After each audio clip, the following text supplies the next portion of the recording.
look at an axiomatic system that we will call a group, all right? And what I'd like to do is to go back and look at a set of elements that we have been familiar with, that we are familiar with, a set of integers, in which if we were to indicate them as a set consisting of the elements, what? 0, 1, -1, 2, -2, and so on. I think you'll agree that we have there the set of integers. Is that right? Now, what I'd like to do is to simply look at the one operation of addition. And let's take some elements for every A and B and C belonging to the set of integers. All right, now let's list a few of the axioms that we've looked at thus far. If we were to take any element A and another element B and add them, what then would we have but an element which belongs to J, and we call this property what? This is our axiom of closure, and let's just indicate it like this. Another axiom that we have over the set J with this operation of addition is one in which we may regroup our elements, in which we have given this a name. And what is the name of this property? And this is called our associative axiom with respect to this operation of addition. Okay? And then, in fact, we had an element. There exists some element which we call 0 belonging to the set J, such that if we took any element A in J and added that element to it, we would also get the element A back. Is that right? And, in fact, we may also write it as 0 plus A is equal to A. And what name have we given this axiom, Doug? The identity element. This is called an identity element. The number 0 is called an identity element with respect to this operation of addition in the set J. And then let's look at a fourth axiom. For every element in A, there exists some element in J. There exists some element, the opposite of A, belonging to J, such that if we were to take the opposite of A and add it to A, what then do we end up with but the element 0? And of course we may also think of this as the opposite of A plus A, and that's equal to 0. And what name did we give this axiom? And anyone, Peter? Inverse element. This is called an inverse element. We have an existence of an inverse element in this set. All right? Now, right here, notice that we have a set of elements with one operation and these four axioms. What I'd like to do is to take a second example, and this time let me pick out some set of elements which I'll call Q as the set of non-zero rational numbers. We normally use the letter F for the set of rational numbers, and since I'm excluding the number 0 here, let's just simply call it Q, and let me use the dot symbol to indicate the operation of multiplication, okay? Now again, let's take some elements for every A and B and C belonging to the set Q, all right? And if I were to take any element A and multiply it by any element B, what then do we have but another element which belongs to Q, and what property do we call that? Of course, this is closure. Right, here we have our closure axiom. And then we may take any element A and multiply it B times C, and this is the same as A times B times C. And of course, the name that we give this is called the associative axiom with respect to the operation of multiplication. And let's then look at a third property. There exists some element which I'm going to call 1, which belongs to Q, such that A times 1 is A, and also 1 times A is A, and we have given that property a name which is called the identity element. All right? And then there exists some element which we'll write as 1 over A, which belongs to Q, such that A times 1 over A is 1, that identity element, and we may also write as 1 over A times A is equal to 1. And what name then do we have? We've given this axiom, but an inverse. And you look at the first example, set A here, the first example A, in which we have a set of elements and one operation with these four axioms. You look at the second example, in which you have a set of elements with one operation and a similar set of axioms. So I think perhaps one might begin to look at these two and to say to himself, well, I think that I have here two examples of perhaps some other axiomatic system. All right? And in fact, that's exactly what we have here. And the other axiomatic system that we have is what we call a group. All right? So let's then look at a third example here, in which rather than talking specifically about some set of elements, let me just call it some set S, consisting of A and B and C and so on. And this time the operation that I would like to select is simply, let me just call it a little circle. I won't define it as addition or multiplication or anything else. I'm simply calling it circle. So I have a set of elements with one operation, okay? And now let's look at these for every A and B and C belonging to this set S, all right? And what then may we say? Well, here's some element A and another element B, and I would like to combine them some way with this operation of circle, and we insist that the resulting element that we get is still an S. And we have given this the name of what? This is our closure property. Okay. Now, if circle happens to be addition and the elements happen to be the set of integers, then in fact we would have a group with respect to the positive integer, or with respect to the set of integers and the operation of addition with those four properties. Let's then look at what we have here. A circle B circle C is equal to A circle B circle C, and we like to give this property, this axiom, the name of what? This is our associative axiom with respect to the operation of circle. Okay? Now, let's see. We are interested in some element. There exists some element. I don't know what to call it. Let me just call it the letter E. That's a popular name for it. Belonging to S such that A circle E I would like to have equal to A. Good. Is equal to A. And what? E circle A is I would also like to have equal to A, and we have given this property the name of, Michael? The identity element is circle. Right. This is the identity element in this operation of circle, okay? And the identity element is E.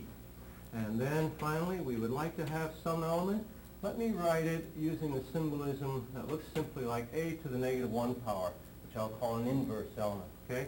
There exists some element in S such that A circle A inverse is equal to E, and also what? A inverse circle A is equal to E, and we would like to give this property the name of what?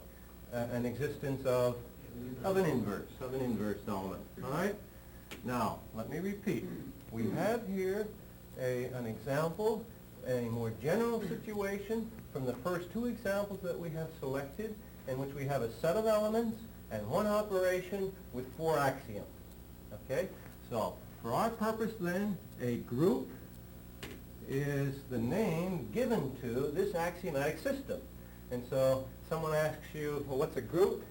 And if you're not in the context of music, then you might say, in fact you would say that a group consists of a set of elements with one operation and these four axioms that we have listed right here.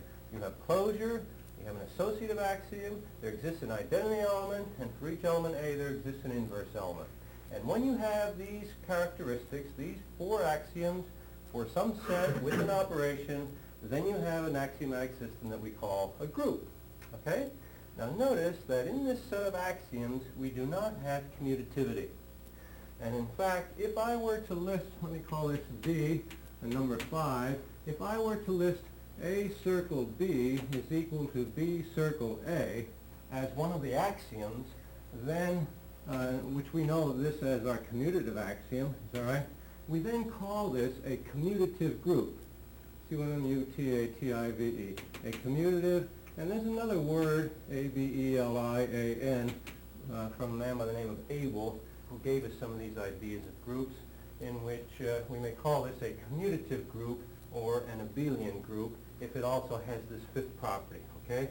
So you have a set of elements with one operation, and if you happen to have these 5 properties, including the commutativity property, then we think of that as a commutative group.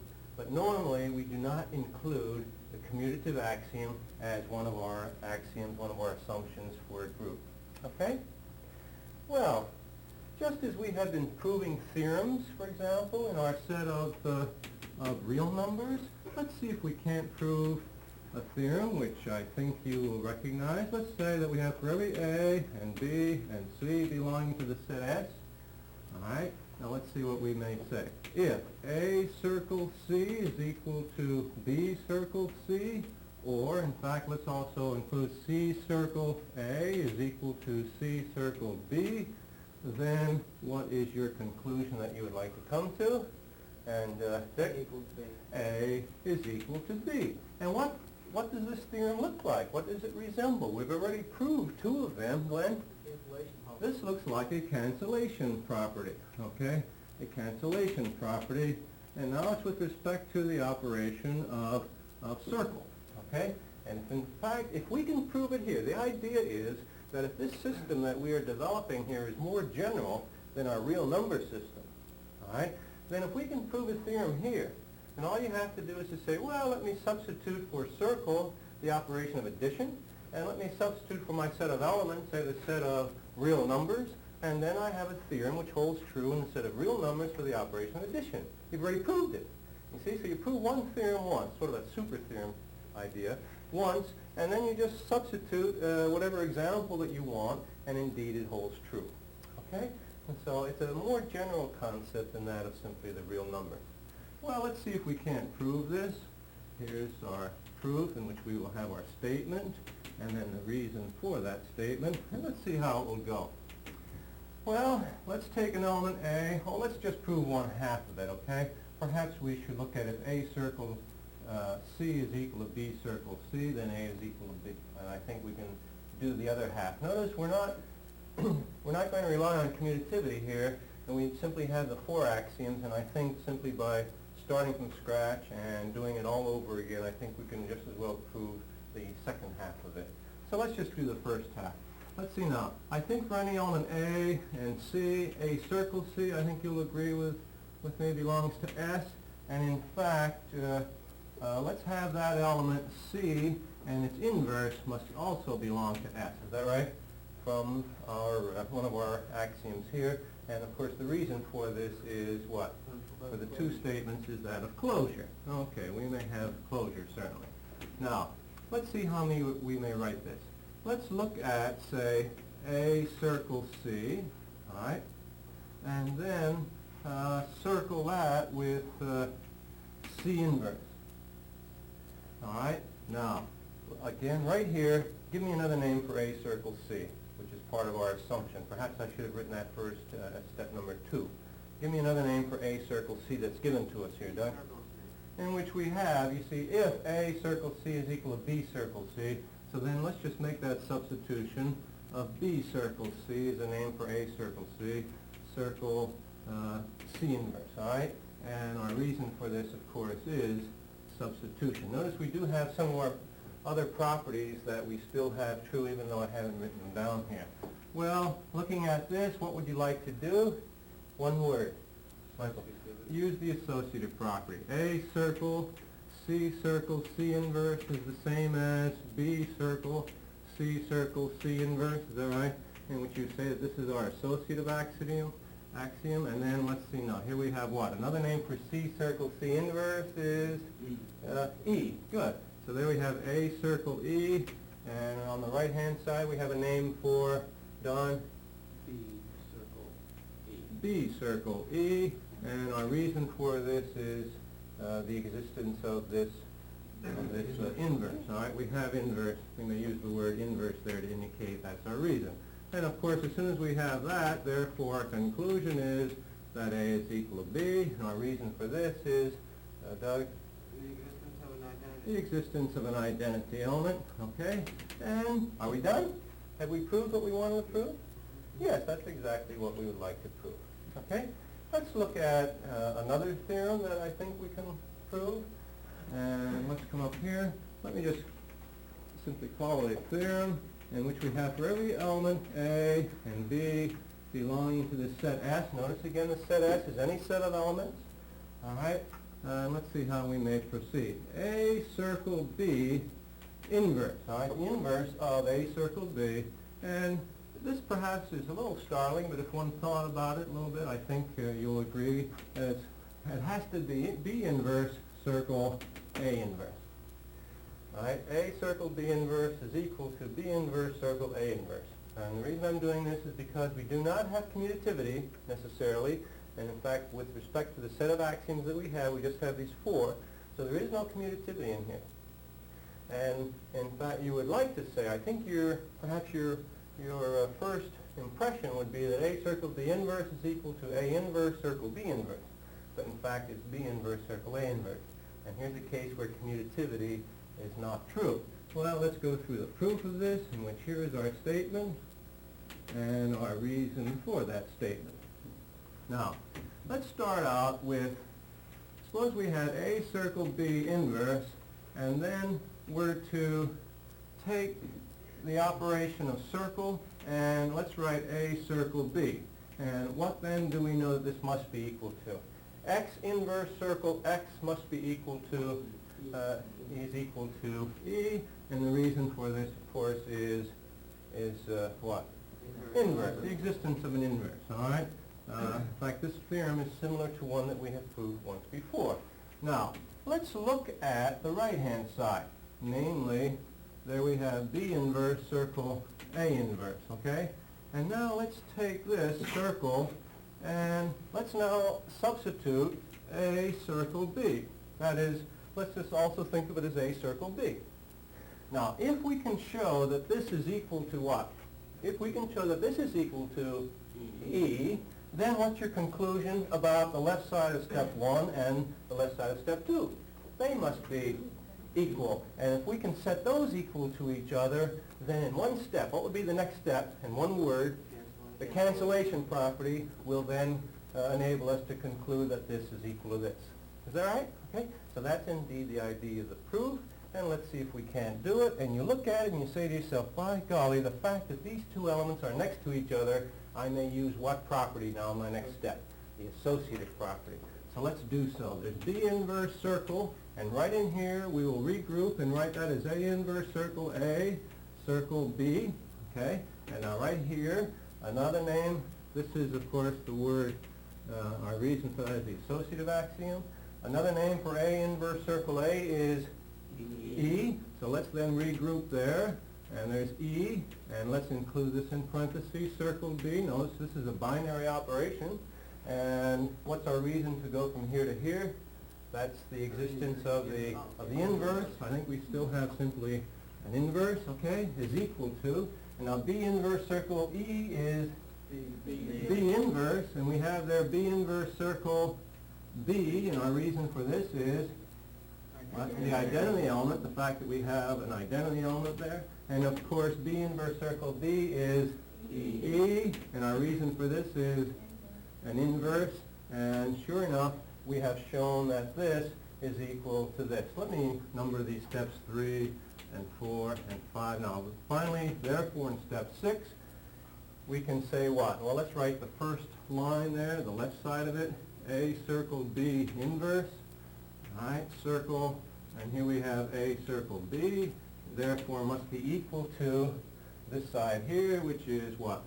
B inverse circle A inverse, is that right? Circle, and then we have A circle B.